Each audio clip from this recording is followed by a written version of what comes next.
لو فاكر ان شغل السوشيال ميديا عبارة عن بوستات وصور، يبقى انت محتاج تسمع الفيديو ده.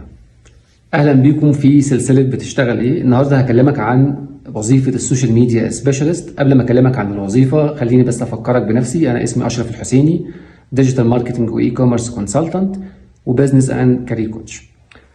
السوشيال ميديا سبيشالست او اختصاصي الشبكات الاجتماعية ده الشخص المسؤول عن ادارة صفحات السوشيال ميديا لأي شركة أو أي براند. ده اللي بيخلي صوت أي شركة أو أي براند مسموع أونلاين أو على الإنترنت.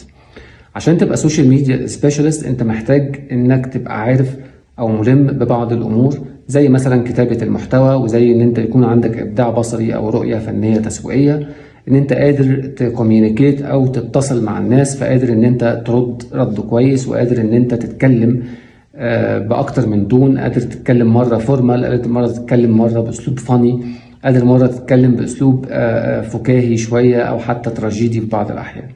السوشيال ميديا سبيشالست ده الشخص اللي بيبقى من مهامه ان هو بيكتب المحتوى الخاص بالبوستات او الخاص بالاعلانات اللي بتتم على الانترنت او على الشبكات الاجتماعيه، ويكون كمان شخص بيقوم باداره الردود وبجدوله البوستات دي، وبيتابع كمان مع المصممين او حتى مع الفيديو اديتورز المحتوى بتاعه بشكل او باخر. محتاج يعرف ادوات كتير، مثلا زي ان هو يكون عارف هوتسوت او بفر دي لاداره البوستات او جدوله البوستات بشكل او باخر. محتاج انه يعرف بعض البرامج التصميم البسيطه مثلا زي كانفا، ومحتاج برضو انه يكون عنده بعض الرؤيه او بعض الافكار في التصميمات، عشان لو قادر يعمل تصميمات معقده شويه يقدر يتابعها مع الجرافيك ديزاينر، او حتى ان هو يعمل ريلز او يعمل فيديوز مثلا بيتابعها مع الفيديو اديتور بشكل ما. محتاج برضو ان هو يعرف بعض الادوات التحليليه او بعض الادوات اللي خاصه باداره البيزنس على السوشيال ميديا، زي مثلا الميتا بيزنس وزي التيك توك بيزنس وسناب شات فور بيزنس اند سو اون. السوشيال ميديا سبيشالست هو طبعا شخص مهم جدا بالنسبه لاي شركه او اي براند، ومفيش طبعا اي شركه او اي براند او حتى مشروع صغير ما بتحتاجش اختصاص شبكات اجتماعيه او سوشيال ميديا سبيشالست. في الاول وهو جونيور هو محتاج ان هو يكون عارف او ملم بكتابه المحتوى، ويا ريت يكون بدون اخطاء املائيه، وقادر حتى ان هو يكتبها بالعربي وبالانجلش. ده برضه يفضل لبعض الشركات وبعض البراندات.